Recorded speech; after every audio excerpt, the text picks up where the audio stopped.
সড়ক নাকি নদী দেখে বুঝার উপায় নেই। টানা বৃষ্টি আর পাহাড়ি ঢলে সম্প্রতি হবিগঞ্জের খোয়াই নদীর তীর উপচে ভেসে যায় লোকালয়। হঠাৎ পানির তোড়ে বাড়িঘর ডুবে যাওয়ায় ভোগান্তিতে পড়েন হাজার হাজার মানুষ। স্থানীয়দের অভিযোগ, দীর্ঘদিন ধরে একাধিক ড্রেজার মেশিন দিয়ে বন্যার নিয়ন্ত্রণ বাঁধের নিচ থেকে অবৈধভাবে বালু উত্তোলন করায় দুর্বল হয়ে পড়ে পুরো কাঠামো। শেষ পর্যন্ত নদীর প্রবল চাপে ৯ অক্টোবর রাতে ভেঙে যায় বাঁধটি। দ্রুত স্থায়ী সমাধানের দাবি তাদের।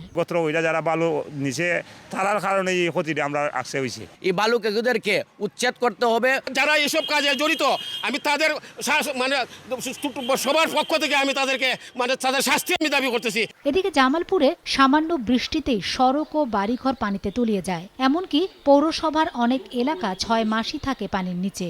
পৌরবাসীর অভিযোগ, অপরিকল্পিত বাসাবাড়ি ও ড্রেন নির্মাণই এই দুর্ভোগের কারণ। তবে জামালপুরের দুর্ভোগ নিরসনে প্রকল্প নেওয়া হয়েছে জানায় পৌর কর্তৃপক্ষ।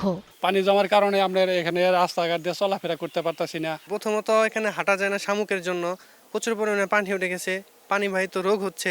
চুলা ধরাইতে পারি না, চুলায় রান্না করতে পারি না। কোনো মৃত ব্যক্তি যদি মরে আমরা লাশটা নিয়ে মাটি দিব, দেওয়ার মতো উপায় নাই। বিডিআর ক্যাম্পের দক্ষিণ পার্শ্ব থেকে একবারে ঝিনাই নদী পর্যন্ত, আর শফি মিয়ার বাজার থেকে গবাখাল পর্যন্ত এবং শেখের ভিটার থেকে গবাখাল পর্যন্ত, এই 3টে ড্রেন যদি আমরা বাস্তবায়ন করতে পারি তাহলে জামালপুর শহরের পানি নিষ্কাশন ব্যবস্থার উন্নতি হবে। সামান্য বৃষ্টি হলেই ১০ নম্বর ওয়ার্ডের হাটচন্দ্রা, পলাশতলা ও কাজীর আখ এলাকার প্রায় ২০০ পরিবার পানিবন্দী হয়ে পড়েন।